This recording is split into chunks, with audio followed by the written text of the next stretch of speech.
From Kansas State University, this is Agriculture Today. Eric Atkinson here. Today's lineup includes K-State's Sandy Johnson. She'll report on a new study of high-protein grazing forages and their impact on beef heifer fertility.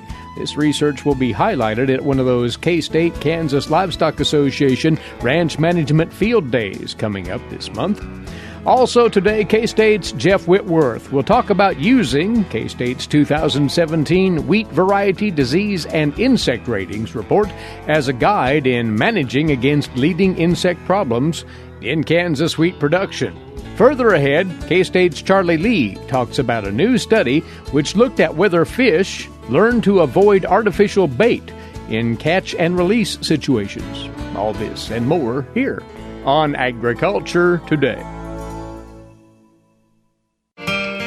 Hamburgers, roast, ribs, steak, or whatever you prefer. Beef, it's what's for dinner. Kansas cattle farmers produce 7.5 million head of cattle per year. It takes about 7 tablespoons of peanut butter to get the same amount of protein in 1 serving of lean beef. Support your local Kansas farmers and ranchers. Eat beef. This message was brought to you by the K-State Animal Sciences Leadership Academy participants.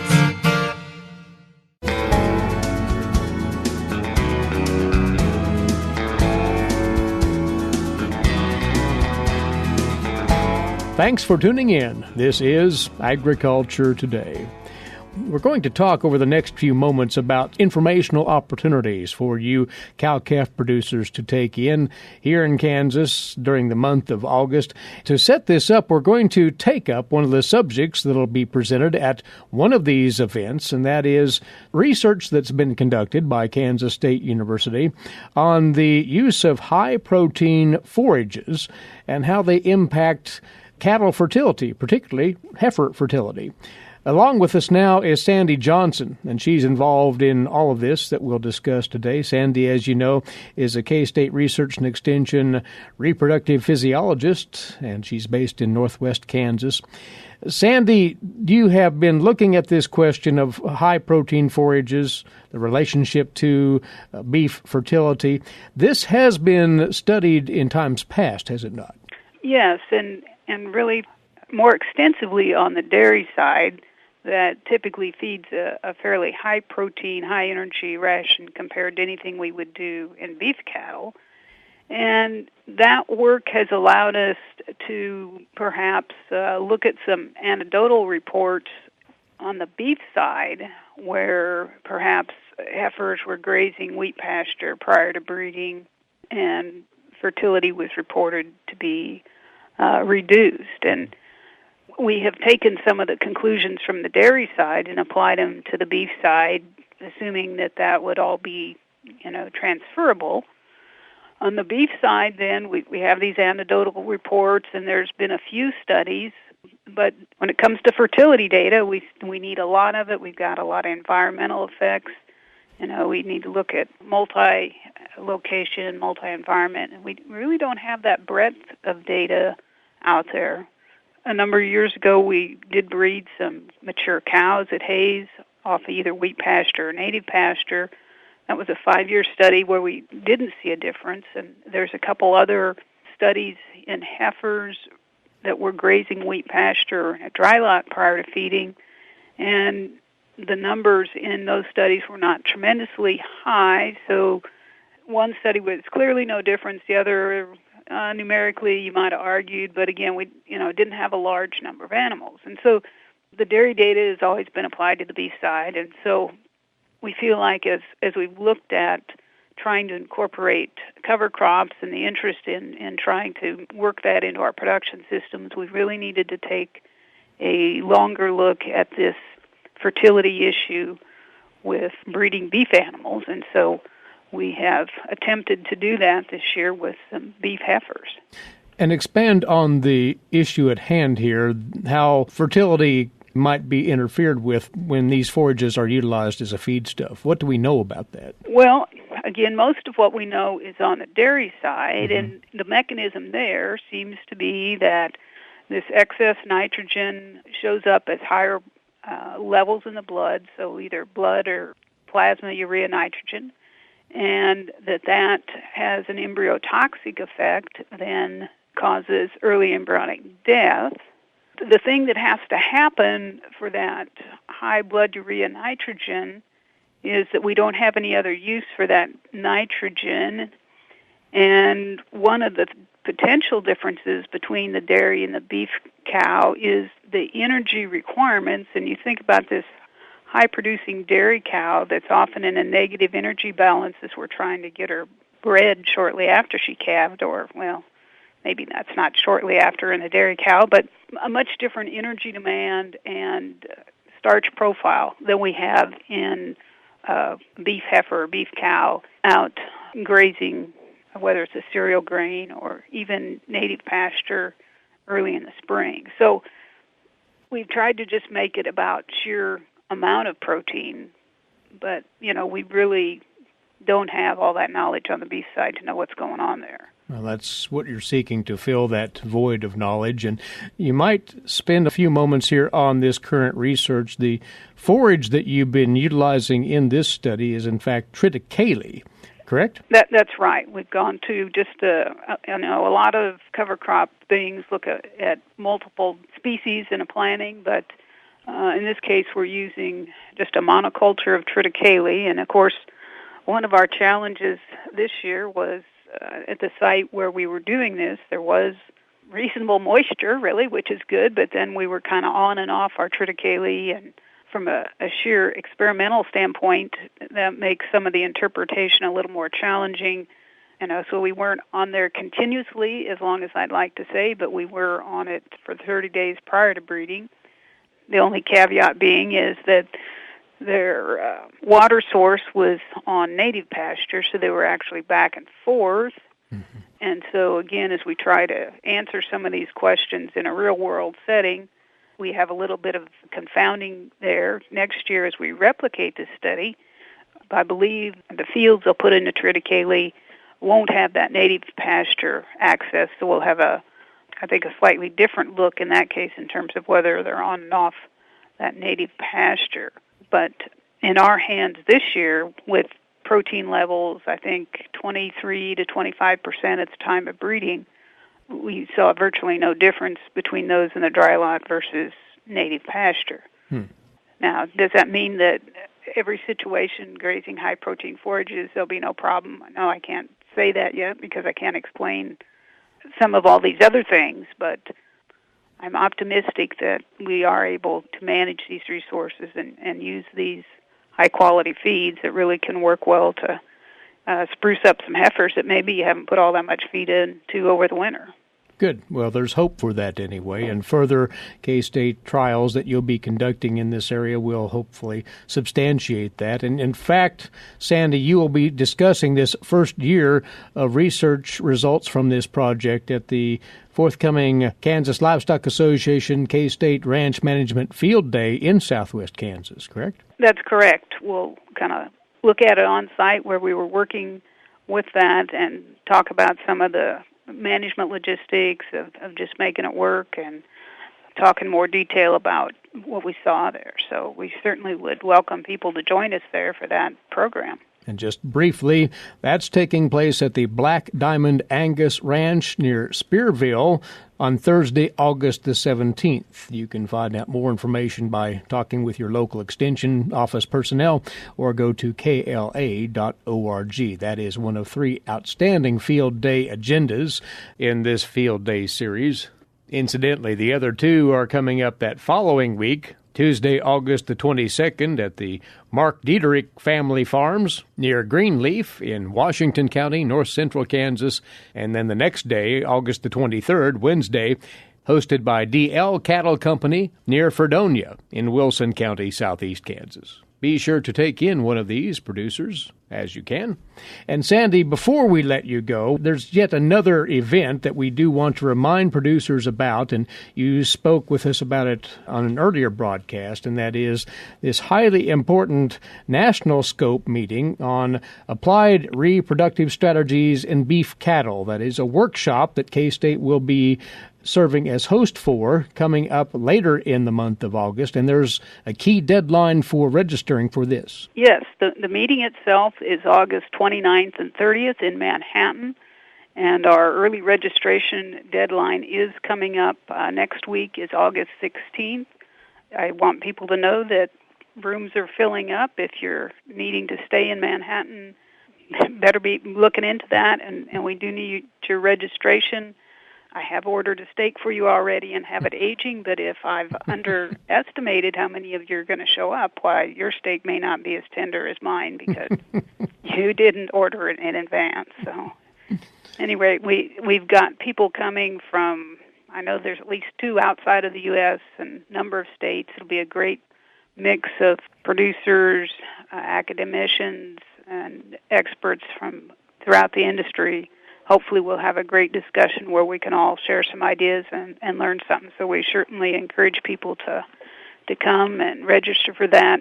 You can find, maybe the easiest way to tell you is look for our link off of ksubeef.org, or you can Google Applied Reproductive Strategies and find our appliedreprostrategies.com website. And it's not overstating it. This program is absolutely loaded with cutting-edge information on beef reproduction techniques, technologies, what have you. It's very impressive. You can go to that one website that has the full agenda, appliedreprostrategies.com, as Sandy says, or go to ksubeef.org, and that can link you to the same information. But the deadline for registering for this event is August the 16th. That is Wednesday of next week. The event itself takes place the 29th and 30th of August here in Manhattan. Do not overlook this opportunity, beef cattle producers. Sandy, for all of this, thanks for joining us, and we will see you very soon at these events. Appreciate your time. Glad to be here. Sandy Johnson with us. She's a K-State Research and Extension reproductive physiologist and sharing some thoughts there on current research on high-protein forages and their relative impact on beef heifer fertility. You're tuned to the K-State Radio Network, and we'll have more on Agriculture Today.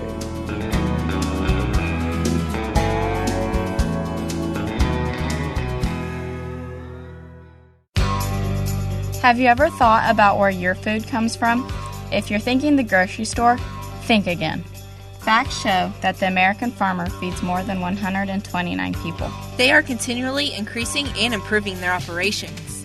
A wide variety of crops and livestock are grown in Kansas as well as the United States, providing food to your dinner plate.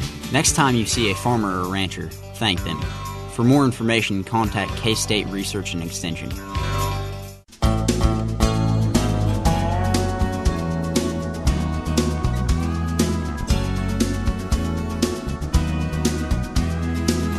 We're back now on this Agriculture Today. Once more, we want to tout this publication that's just been released by K-State Research and Extension for the benefit of you wheat growers, the 2017 Wheat Variety Disease and Insect Ratings.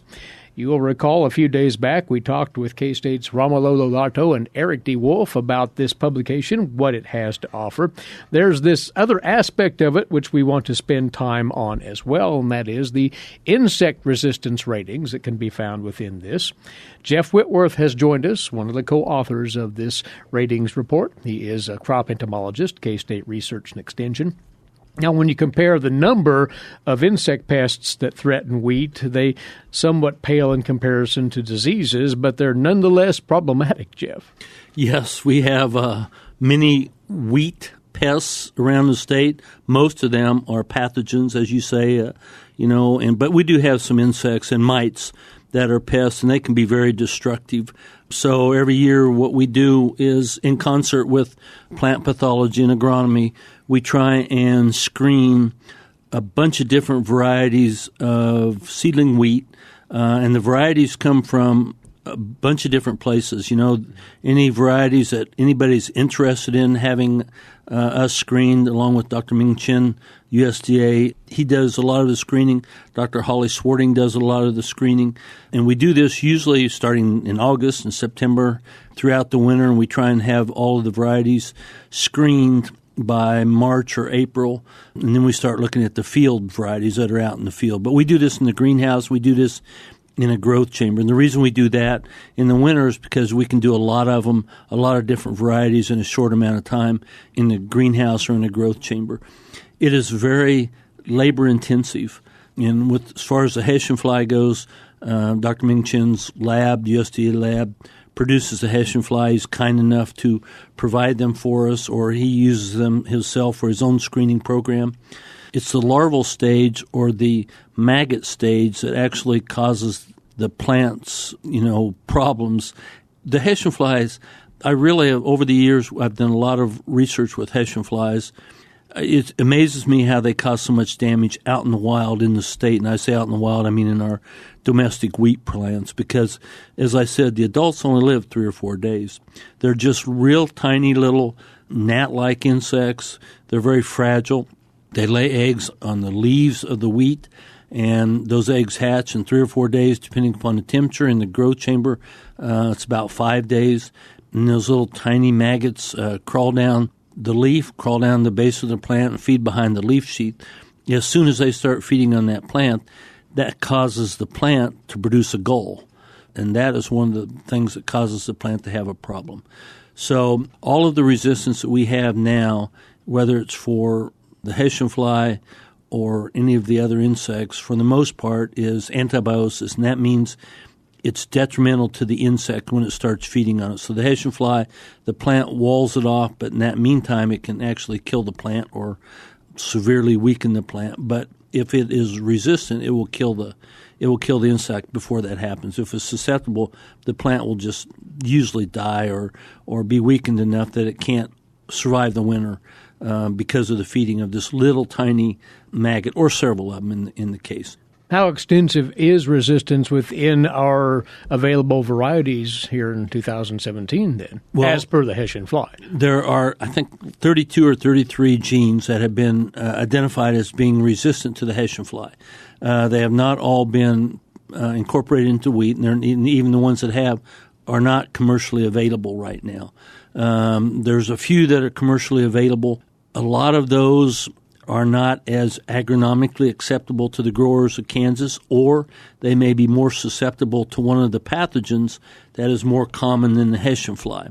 So when the grower decides what variety he's wanting to grow this year, you got to go out in the area. Every area of the state's a little bit different. That's the reason for the publication, try and put out what diseases or what insects are most important to each area of the state, decide what is your main problem or what your main problem might be, what disease it is, and then or insect or mite, and then look for the variety that has the best resistance against what you think is going to be your number one wheat problem or number two wheat problems. It's not always the same. We don't have all the resistance into all of the varieties that we want. Maybe 5 years from now or 6 years from now, we'll have them stacked like we do in corn or some of the others. But right now, it's not that way. So if your main problem is a virus, you want to look for something that has a resistance to that particular virus, and it may not be resistant to the Hessian fly. So that's one of the problems right now. But we're constantly doing research, and especially with the help of the Kansas Wheat Commission and some grant funding, we're trying to do research all the time. If you look at that publication, there is a 1 to 9 scale, I believe it is, 1 being mostly resistant, 9 being totally susceptible, or for the most part susceptible, and a gradient in between moderately or intermediately. That's what we use to try and put out to the growers, say, okay, this may be highly resistant to this particular pathogen, but it's only moderately resistant to a Hessian fly. So that's why the growers have to decide then what they think their main problem is based upon their past experience for the fields in their area. Well, as you're alluding, the wheat curl mite is the headliner this year, and the subsequent problems that arose with wheat streak mosaic vectored by the mite this time last year. So producers need to focus on that one for sure as well, at least in western parts of the state, right?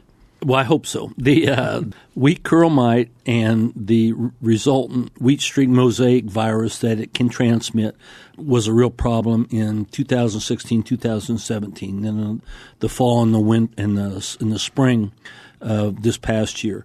And I think it was kind of a perfect storm, really. The wheat curl mite is very tiny. You can't hardly see it without magnification. but they're very hardy. They can have a generation every 10 days under the proper conditions, i.e. summer conditions or late spring, early fall conditions. So they can be very prolific. They get into a lot of different grasses. They can be in corn, they can be in other grasses, and so can the virus that they transmit, the various viruses that they transmit. Wheat streak was probably the most common last year, but that can be in another grass. It just doesn't bother the other grasses. It just happens to be wheat that seems to affect detrimentally. In past years, historically, the wheat curl mite's been a problem in about the western third of the state, but it has been slowly moving eastward over the last few years. In 2016, we have a lot of rain, and one of the best ways, or the very best way to control the wheat curl mite and the viruses is get rid of the volunteer wheat eradication. But every time it rains, you get another flush of wheat. A lot of double cropping is going on, and sometimes the double cropping you don't get a nice continuous stand, and there'll be a place out in the middle of the field where you get a flush of volunteer wheat. You don't even notice it. Yeah, it doesn't take much, really. It doesn't take much to produce a lot of virus or produce a lot of these mites or Hessian fly insects or any of the wheat pests that we're talking about. So you can produce a lot unknowingly, but every time you go over your field and eradicate the wheat, it costs money, and so really it's a economic problem. You can get rid of the wheat, the volunteer wheat, all year long. That's the best solution. But at the very least, eradicate volunteer wheat 2 weeks before you plant. Now that's easy to say, but again, sometimes it might rain.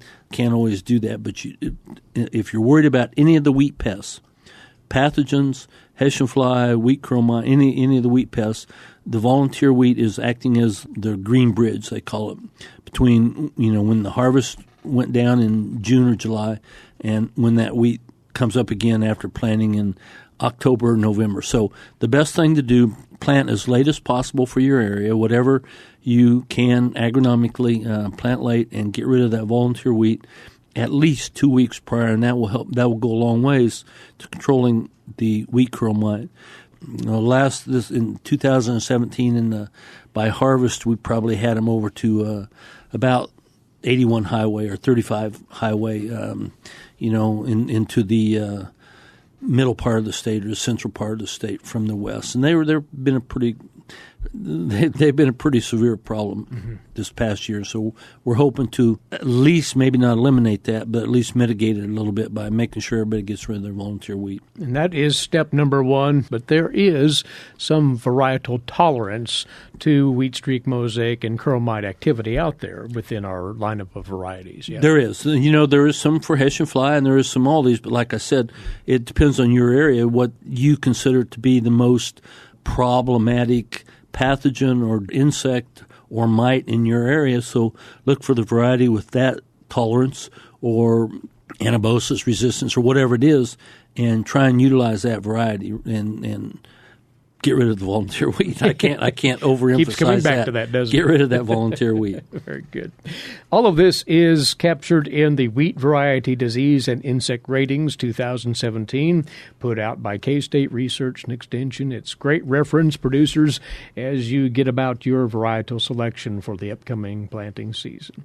Jeff, good work in pulling the information together for producers to lean on, and we'll talk again soon. Thank you. Thank you very much, Eric. He is Jeff Whitworth, the crop entomologist with K-State Research and Extension. You're listening to Agriculture Today. Did you eat today? Thank a farmer. A way to get more involved in agriculture is through 4-H and FFA. Through 4-H and FFA, we have been given multiple opportunities to grow as leaders and learn more about agriculture. You can learn skills related to jobs, public speaking skills, and you get the opportunity to travel around the country and meet new people. If you want more information about getting more involved in 4-H and FFA, visit them on their websites at kansasffa.org and kansas4h.org.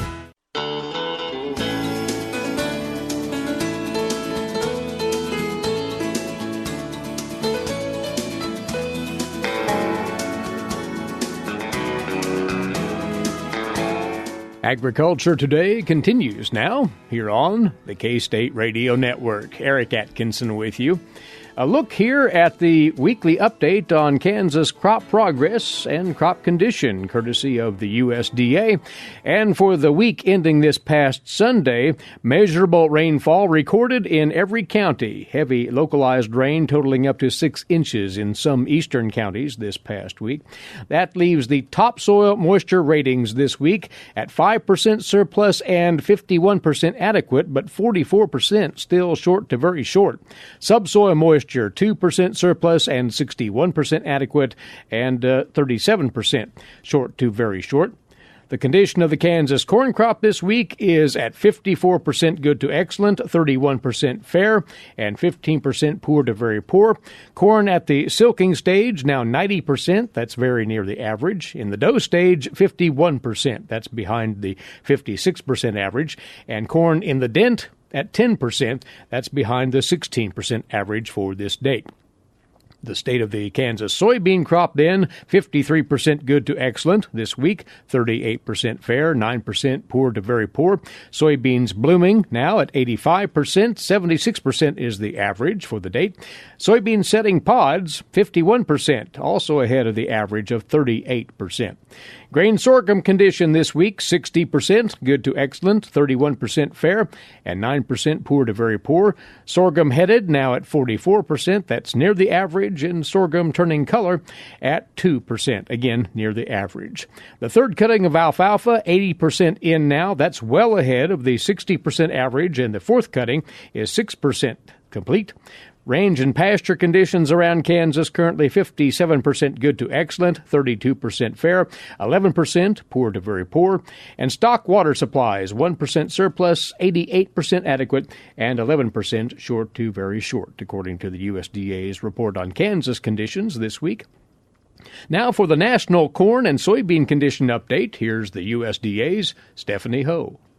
USDA meteorologist Brad Rippey says cooler weather in the Midwest has been somewhat beneficial for the summer crops. But we've still come up short on rainfall a little bit, so that perhaps helps to explain the fact that corn condition is down slightly for the week ending August 6th. The latest USDA crop report says 60% of the corn crop is rated good to excellent, while 13% is rated very poor to poor. And that does compare unfavorably to last year's 74% good to excellent and 7% very poor to poor. He says the Dakotas are the two states with the lowest corn ratings. No surprise there as they remain deeply entrenched in drought. More than 90% of the corn has reached the silking stage and 42% is at the dough stage. Meanwhile, USDA's first look at corn dented for the week ending August 6th has the number at 7%. The same weather that hasn't been good for corn has been kinder to soy. Looking at the soybean situation, we see that slight uptick in the condition, 60% good to excellent on August 6th. That's up a point. And 12% very poor to poor. That is down a point from last week. But like corn, we see conditions considerably lower than at the same time in 2016. As a year ago, we had 72% of the soybeans good to excellent and just 7% very poor to poor. 90% of the soybeans are blooming. Taking a look at the percentage of the crop that is now setting pods, almost two-thirds or 65% by August 6th. 5-year average 62%. Last year, 67%. Meanwhile, it's no surprise that the two states with the lowest soy ratings are the drought-stricken Dakotas. This is Stephanie Ho for the U.S. Department of Agriculture in Washington, D.C. Now, this week's edition of Milk Lines with K-State dairy specialist Mike Brouk. Mike? Today I'd like to visit with our Kansas dairy farmers concerning some thoughts on how we might price some of the corn that we may harvest as silage this year because of issues with grain yield in those crops. Many times when we have drought conditions and we see a lowering of the grain yield in a corn crop, there's a tendency that some of that will be chopped for silage. And many times that silage will actually be fed on another farm or purchased by someone else. So now comes the difficult part of this whole thing, trying to set a reasonable price for the silage based on what corn is actually out in the field and what livestock producers might be able to pay. Normally, when we talk about the price per ton of corn silage standing in the field, it's usually somewhere between 7 and 9 times the bushel price of corn. Well, that's kind of assuming that we've got actually a pretty decent corn yield out there in the field, so maybe 150 to 180 bushel to the acre. But what if you're in a situation where you've had a drought and now we only have maybe 80 bushel corn out there in the field? What does that mean to the value of the silage? Well, on a per ton basis, it's likely going to contain less corn grain, which means less starch, which also means less energy available for your dairy cows. In other words, there's less milk per ton of the silage that you might be harvesting in a drought condition. And yes, there may be some extra sugars in the stalks, but they're not going to make up for the loss in grain that we see in these drought-stricken crops. So now, how are you going to work through the pricing thing? Well, here's a couple of thoughts and things that you might want to consider. First, probably a good idea to get a yield estimate on the field so you start to understand how many bushels might be out in that field. And again, these can vary. The farmers are probably doing this anyway for insurance purposes on the corn crop, but having a yield estimate is important. That's just a yield on basis of bushels that might be out there. You also need to know an estimate of how many tons of corn silage might be out there. Now, we do have some tables that you can use to try to estimate that based on the yield of corn grain, but again, that would be in normal crop conditions. When we get into drought conditions, particularly where we've had some drought stress early in the growing season, usually the tons of material just aren't out in the field. The corn is shorter. We're not able to harvest as many tons, and it also has less grain. So there's some things you can do. You could figure out the stand count off and harvest maybe 20 stalks, take a weight, and start to figure tonnage that way. And that may give you a reasonable estimate of what you might find in the field. The other thing you can do when you're trying to price this with the owner of the corn is if you have a yield estimate, you can make an estimate of what the tonnage yield might be on the field and price from there based on the bushels of corn that have been predicted to be out there. Again, it needs to be a win-win situation for both the seller and the buyer, and it's something that you will have to work through, and many times this is your neighbor. So let's try to be fair, and let's try to make some reasonable estimates of what we have out there for grain yield and then the return that that might bring to our dairy farm. This is Mike Brouk with K-State Research and Extension. Thanks, Mike. And this is Agriculture Today. Have you ever wondered why livestock producers burn Kansas pasture? Here's the deal. Controlled burning helps preserve the prairie and allows every bite feeder cattle eat to be the most nutritious. National Wildlife and Parks also feel it is a necessity to help with wildlife populations. So the next time you see a Kansas pasture burning, know it's for the good of our wildlife, our prairie, and our livestock. This message was brought to you by the K-State Animal Sciences Leadership Academy participants.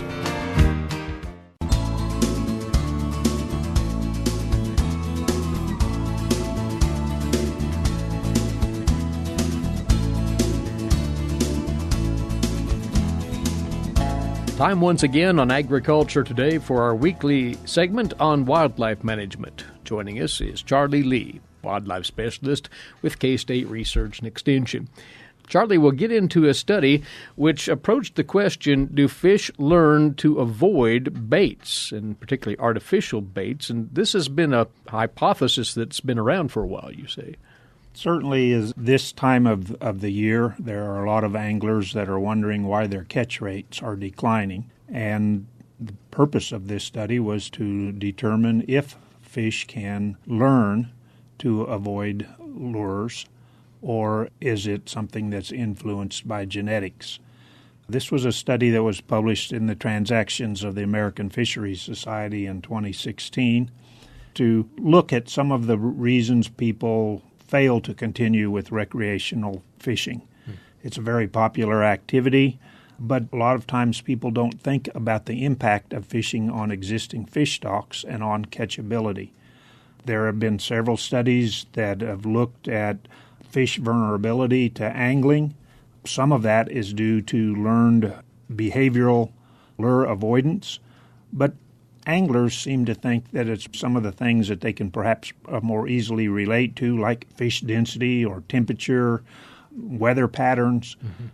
Those are the things that they think are common concerns, why they're not catching fish like they were earlier in the season or at other times in the past. One of the things that I think people fail to think about in catch and release angling, it's a predator-prey relationship where the prey is released to be caught again and again. Fortunately, in catch and release fishing, there's very little mortality involved, so the prey has opportunity to learn. And this particular study showed that they do learn to avoid lures. Well, how did they go about testing this perception that fish can, in fact, learn to avoid bait? Well, it was actually designed with two things in mind. One, to decide whether they could learn to avoid bait, and the other, to see if there was a genetic component involved. So they captured fish from 4 different areas. 2 were drinking water reservoirs, and 2 which were closed to fishing, and 2 were open to public fishing. One component had fish that had a genetic history of being caught and released. The genetics of the other source of fish was no angling pressure at all. So they took young of the year of those fish that were captured in the wild. Then they marked those fish as to pond origin at the beginning, stocked them into growing ponds, then had a very set regimen to follow on ways that anglers were to catch the fish. These were not random anglers. They were the same anglers that were sent to the pond with a very set schedule of how they were to fish, what lures they were to fish, the time they were to start, and where in the pond they were to start fishing. They looked at 3 different artificial lure presentations, a small Rapella crankbait and a MEPS small spinner, and then a small white jig with a curly tail grub attached at the bottom. They all fished with spinning reels, all identical spinning reels and rods. As a fish was caught, lots of data was taken, the time, the location within the pond, the lure that it was captured on. Lots of information was collected, and then the origin of that particular fish came from. So did they find that those fish that were predisposition to being caught actually learned that behavior and, in fact, tended to avoid capture? Well, they found that fished and unfished populations both resulted in a rapid loss of naivete from angling, whether they were caught in fished or unfished population types. Naive individuals that originated from fished and unfished populations were initially equally vulnerable to angling, but as the season wore on, those fish that had came from populations that had had a history of being fished ceased to bite as frequently and then tended to avoid lures more quickly than those from unfished populations. So this behavior did change within the fishing season then? Yes, it changed not only within the fishing season, that was part of the learned behavior, and it seems that it was a somewhat genetic or evolution involved there as well, as one population was more resistant to being captured than the fish population that came from unfished genetics. So what this says, particularly with respect to those catch and release outfits, is that there may be a declining level of fishing success with certain populations. Well, I think that's another excuse that fishermen can use if they need another one, why their results aren't as what they would be expecting. And I think it's a trait that many people fail to consider. It seems fairly upfront and logical that fish are going to learn to avoid something that's causing them additional stress. And I think that certainly was similar to the results that were shown in this study. We know that those fish that are from fished populations typically have a higher metabolic rate than fish with a genetic history of no fishing. That higher metabolic rate seems to indicate that those fish are going to require more prey, but in effect, that higher metabolic rate with angling pressure reduces their tendency to feed on that particular lure item. So you would like anglers to appreciate and understand this trait and how it plays out. Well, it's certainly important to think about that as a cause or reason that their success is not where it wants to be, but also consider that when you're selecting new fish for your pond stocking. Those fish that are from unfished populations may be easier to capture than those from populations that have had a history of fishing. Well, it is an interesting and recent study which looked at the tendency of fish to learn that artificial baits aren't in their best interest, if you want to put it that way. Charlie, we appreciate the review of this work today. He's a wildlife specialist, K-State Research and Extension. Charlie Lee. He's along with us every Tuesday here on the broadcast. And with that, today's edition comes to a close. As always, we appreciate you tuning in. And when we return tomorrow this same time, we do hope you will as well. Until then, Eric Atkinson here bidding you a good day for Agriculture Today. This is the K-State Radio Network.